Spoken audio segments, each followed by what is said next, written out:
Hey, Jake, welcome to the show. Hey, Jason, thanks for having me, man. Yeah, I'm excited to have you on. Tell us who you are, what you do. Oh, man. Well, Jake Baadsgaard. I think I have the record for most A's in my name. Jake Aaron Baadsgaard. I've got 7 of them in there. That is a record. And you're not Canadian? Not Canadian, of Danish descent, but born and raised here in the States. And I've been building and growing my agency for the last 13 years, Disruptive Advertising. Awesome. And how did you get started? What made you get into this crazy business? I got a degree in information systems, and so I was more on the data and analytics side of things. And inevitably, I would help some of the largest companies in the world implement web analytics, integrate their back-end customer data, and then tell them what was or wasn't working with their paid ads, which was the easiest place to see what was working and what wasn't working. And I thought, man, if some of these biggest companies in the world don't know how to do this from a data standpoint, and they're billing me out at $300 to $400 an hour and paying me $90,000 at the time in salary, I'm like, I think my way forward in life is to freelance and bill out at half their rate, but then make twice as much as I'm currently making. So that was kind of the idea. But then as I started doing a little bit more freelance and side work for some small businesses that were non-competitive with my full-time job, to just see, does this play out? Does this work for smaller businesses? One of my first clients went from about 25 employees. It was where I worked at when I was in college. And I said, hey, let me just viability test and see if this data stuff helps your business grow. And we figured out exactly what was or wasn't working in their data. And they said, Jake, that's so cool. Thanks for telling us that. We don't have the bandwidth or the expertise to even know what to do with that information. Can you do that for us? And I said, sure, let me give it a shot. And so that's where I went from the data side to the marketing side of things. And long story short, they ended up growing from like 25 employees to 1, 2, 3, 400 employees, and really took off because And that was the idea of disruptive advertising. You don't have to outspend your competition. You just need to outsmart them by spending it where it works. Mm-hmm. And that was how it got off the ground. That's where I kind of saw the opportunity, transition from data, and realized that as much as they might like the data, implementing and acting on it was where the value was. And so instead of just a data and analytics agency, it became more of a paid advertising agency. What did you charge your first client? Zero. Zero. When I just wanted to see if it worked. Just wanted to help someone I like. When did you start charging your clients, and how do you think when you first started figuring out what you were worth, were you charging what you were worth? Not even close. I was doing a lot of this work pro bono, just A, for viability, B, because these were people I knew and liked and wanted to help. And then once I saw how much of an impact it was making on their business, I'm like, all right, case study's over. You need to start paying, right? So my first one was $2,000 a month. That eventually shifted to $5,000 a month. And my first couple of side gigs were in that $2,000 to $5,000 that I was charging for that. But I was managing advertising budgets that were a couple $100,000 a month. So as a percentage at the time, I was still a bargain. Yeah. Oh yeah, big time. And I remember a couple of times saying, hey, we probably need to renegotiate the rate. And they said no. And I said, okay, well then go get some bids and come back and let me know. And maybe we don't need to work together anymore. Mm-hmm. And they went and got some bids and came back pretty quickly and said, let's figure something out. What was kind of the first challenge that you had going from a freelancer to really creating your agency?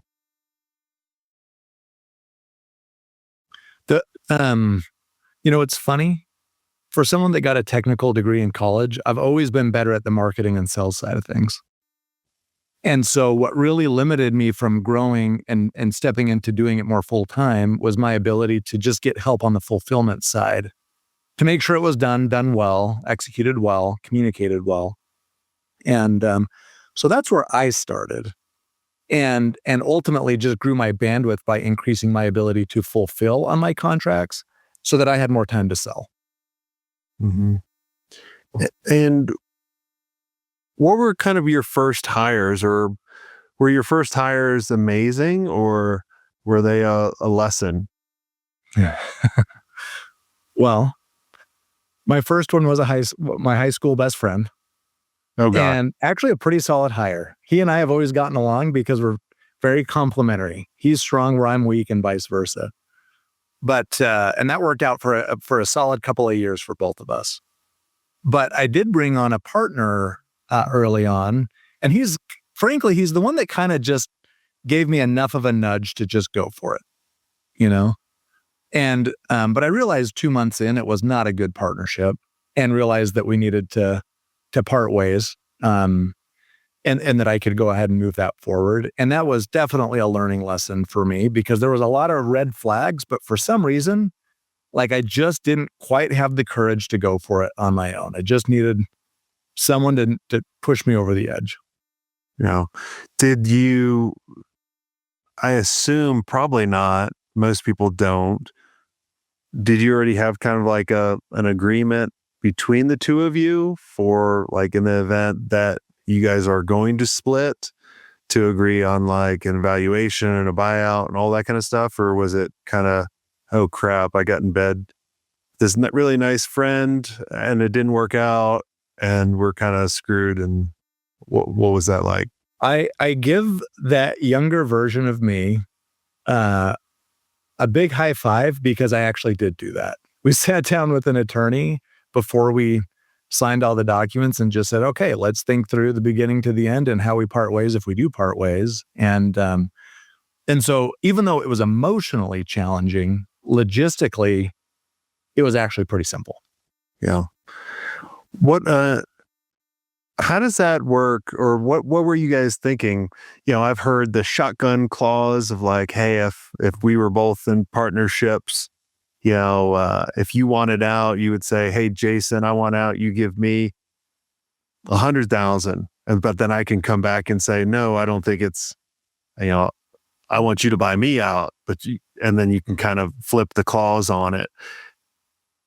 Walk us through kind of that detail, because there's a lot of people that, you know, have a partner right now that, you know, I always joked, you know, I've seen lots of agencies with great partners, but I always joked that you don't know the bad partner, you're the bad partner. Yeah. You know, I've been just with my ownership in a variety of businesses throughout the years, I've used all sorts of different styles of buyout agreements. But in this particular one, I knew what I was bringing to the table from an ability to fulfill and execute the strategy for the clients. And so it was the contract was actually pretty simple. It was, I get to retain any clients that I bring to the table if we part ways. And then negotiated that you can retain half your clients that you bring to the table because you're doing this. He was doing sales only, and I was doing the fulfillment on it. And so we just said, here's how we'll here's how we'll divide clients if we end up parting ways. Oh, good. And you know, and the reason why it didn't work out is because he wasn't selling very much. And so the parting of ways and dividing them, I said, you know what, you can actually keep all of them. Yeah. Go ahead and keep all the ones you brought to the table. Yeah. So right now you're sitting at around 25 million in top line revenue. What were the phases? Like, where did you feel like, what was the first challenge? Was it the million mark? Everyone's like, I need to go over the million mark. And then like, when was the no man's land? Like, because there's a no man's land in revenue as well. So what was kind of the first revenue hurdle that you felt like you kind of made it, you're a real agency? Yeah. You know, there's actually been a lot of those no man lands along the way. The first one I would say is just, how do I grow beyond myself? And that was just hiring 3 or 4 people that could help me fulfill and execute on contracts, right? And that got me to a couple million pretty fast, Jason. Like, it didn't take long because I don't know why, I just care a whole hell of a lot and I work hard, and we just went hard. And it wasn't until I ran into the limitation of, okay, they're doing most of the execution, but I'm doing all of the sales, and anything that escalates is coming through me. And so that was kind of the next major hurdle that I had to solve was, how do we start selling without me doing all of the sales? And how do we help some of these clients that are struggling get the support they need from an escalation standpoint that's not always me as well? And but what I started with on that one, because the escalations felt a little harder to solve for, was on the sales side. And that was what I had to figure out. I hired a couple of expensive, been there, done that kind of sales professionals that told me they could come in and get things rolling pretty quickly. And it never worked. And I don't know if it was them. I don't know if it was me, to be honest. It's probably some combination of both. But what worked the best was when I just found someone that was young, hungry, scrappy, and wanted to just take things off my plate as soon as they were able to. And so they almost started, I would almost describe as more of a sales assistant, and then follow up with all the busy work for me, to where eventually they're like, let me have the first conversation. Hey, let me have the second conversation, to where they started closing some of the smaller deals and then the medium-sized deals. And it was really, they kind of just saw and experienced how I did it and then improved upon it, rather than trying to come with their way of doing it. I found that didn't work well early on, because I was kind of selling myself, Yeah. Yeah. And then what was kind of the next no man's land? Like, was there a revenue? Because I always find like agencies from around $1 million to about 6 million are kind of, in no man's land. That's what I found. What about you? Yeah. I would say the next no man's land probably happens somewhere between that 8 to 10 million. And it was, the challenge became very different. We actually figured out the sales challenge, but we didn't figure out the target audience challenge, which is what was creating a lot of the escalations in the first place. And so we got to the point where we were churning as many clients as we were selling on a monthly basis. And that's kind of where we hit our next no man's land, as you're calling it. And that was right around that $8 to $10 million mark. Is that because, you were bringing on clients that you might not have thought about bringing on, or was it the processes weren't as documented or systemized based on the industries that you're going after? What was the reason around that? Definitely, this is it A, B, C, or D, or E, all of the above? It's definitely E, all of the above. But I would say the two that I would highlight the most is our success rate with proof of concept businesses was very low. And the work for all of the headaches, if there was chargebacks, if there was bad reviews, if there was employee dissatisfaction, all of it was coming from these proof of concept businesses that were just really expect a lot but don't have a lot to pay. And that was the first thing when we kind of just took at a grouping of our clients and just said, look, this just isn't winning for us to work with these types of businesses anymore. So we didn't even get that much more specific beyond just saying we now work with viable business models. They're past the viability stage, know? And as a result of that, it actually did allow us to start improving our systems and processes around that as well, because we weren't churning through as many. Because those more mid-tier accounts, which is where we've always done the best, we could systematize around a lot better. But those proof of concept ones, man, it just felt like a whirlwind every time. Yeah, those are tough. I always tell everybody, and this is a good exercise for everyone listening, is, if you think about if you were going to be paid on performance only, and only after you deliver amazing results, what would you do for, and who would you do it for? Yep. Right? And you're only looking for those best prospects. Because at the end of the day, I always joke around with people is there's no such thing as a bad agency client. There's only a bad prospect or a bad process. And a lot of times we take on the bad prospect, and then we have a bad process, which is just, and then you're talking to me about buying your agency because you were like, you want out. Yep. You haven't figured that one important element out. And it's really around clarity, because going back to your origin story, my origin story, it's kind of like we're accidental. Like we started doing something. We're like, people started giving us more money for it. We're like, all right. But we never really got that clarity. And that's what I find in so many people, and people just skip it because they look at, they get a message on LinkedIn from some joker. Hey, I can get you 50 leads. I can get you appointments. And they look for the silver bullet when they can get you probably 50 crappy ass leads that would totally train wreck your business. Yeah. Well, Jason, there's 3 things we look for now, and it's actually, you could argue we should still even be more specific, but we just say, are you viable? Which for us is your 3 or 5 million or more in revenue. That's kind of your past viability. Are you win-win minded? Meaning, do you only care about making money, or do you actually care about your customer and employee? Because we don't work with you. If it's obvious that's all you care about is making money, it's not fun for us, and it usually doesn't end well. And then the third one is, to your point, do we believe in the first 6 months of working together, we can make a substantial improvement in their business performance? And if the answer is yes to each of those 3, then that's when we say, okay, let's do this. And so that's kind of what we learned in that process. Of those are really the 3 things that we're looking for. Mm-hmm. Yeah, it's kind of like a go or no go situation, and I like how you have it.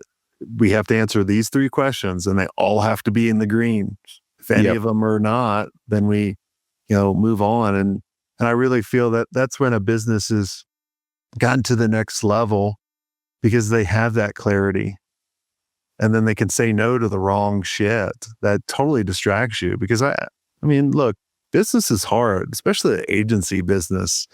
You're going to have ups and downs. Like, why make it harder? Like, I like to try to make things a little bit simpler. Not perfect, because nothing's perfect, but why is that? Why do we like to make things harder than they need to be? Because I think that's kind of what we've been programmed to be, if you think about it. Right? They're like, you only deserve things you work hard for. But I'm like, well, what about working smart? Yeah. It's kind of like I saw this cool social media post. This kid was told to do the leaves. And so he takes the recliner at the top of the driveway, 2 leaf blowers on each hand, and his friend just sends him down the driveway, blowing off the leaf off the driveway. I'm like, it's brilliant. He got 2 leaf blowers blowing the leaves off the driveway. He did it very simple.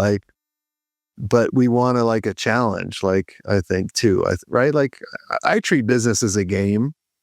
Yeah. And sometimes I purposely make it a little bit harder. I don't know why. I just do.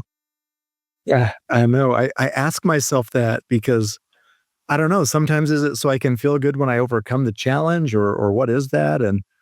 But I've definitely noticed that tendency over the years is, I think I'm making this harder than it actually is.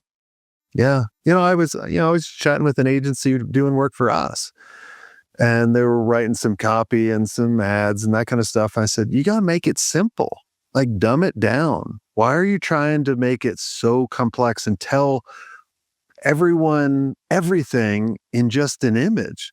I said, all we're trying to do is get their attention to look, and then look to the next thing. What's the milestones that we need to go through? Like, what are the phases? And let's just go. We're at phase 1. Just talk about phase 1. I don't want you to skip into phase 7. It's going to confuse everybody. Just keep it simple. So it's easier said than done. For some reason. Especially when you try to do your own marketing. Right? Like, you do it for everyone else because we're not emotionally tied to it. I think that's the point too.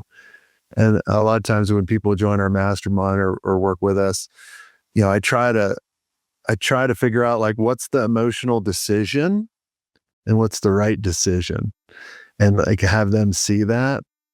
And then they're like, oh, okay, yeah. I was like, what would you tell ABC agency? And they're like, I tell them this. Okay. Do you think you should do that? And they're like, yeah, probably. It's easier said than done. Yeah. But it can feel so personal when it's your own business. It's actually not, but it can sure feel that way. Yeah, especially when they get ready to sell it, right? They feel like they're selling themselves. And I always tell them, and this is one thing I struggled with when I sold my agency. I always thought I was an agency owner, and I associated my personality with that. So when I sold, I was an agency owner, and then I didn't have any association anymore. Versus thinking, I'm creative, I'm innovative. Like I can never sell that. I can't take that away, right? Yeah. And so I think once people can start, disassociating themselves from that, then they can make better decisions, whether it be marketing themselves or selling, whatever it is. So, Yeah. Amen to that. well, this has been a blast, Jake. I really do appreciate you, coming on, the masterclass and chatting with us. And for everyone, listening, if you guys enjoyed this episode, make sure you like and share and subscribe to the show. And if you guys want to be around other amazing agency owners who can see the shit you don't see, because they're not emotionally tied to it, make sure you go to agencymastery.io, click the little scale button, and maybe we'll have a conversation. And until next time, have a sweet day. I hope you enjoyed this content. If you want more content like this, make sure you click on the link on the screen or check out your most popular podcast platform where the full episode is there. And until next time, have a swank day. What are you doing? Go check it out. Click on the link. I'll see you soon.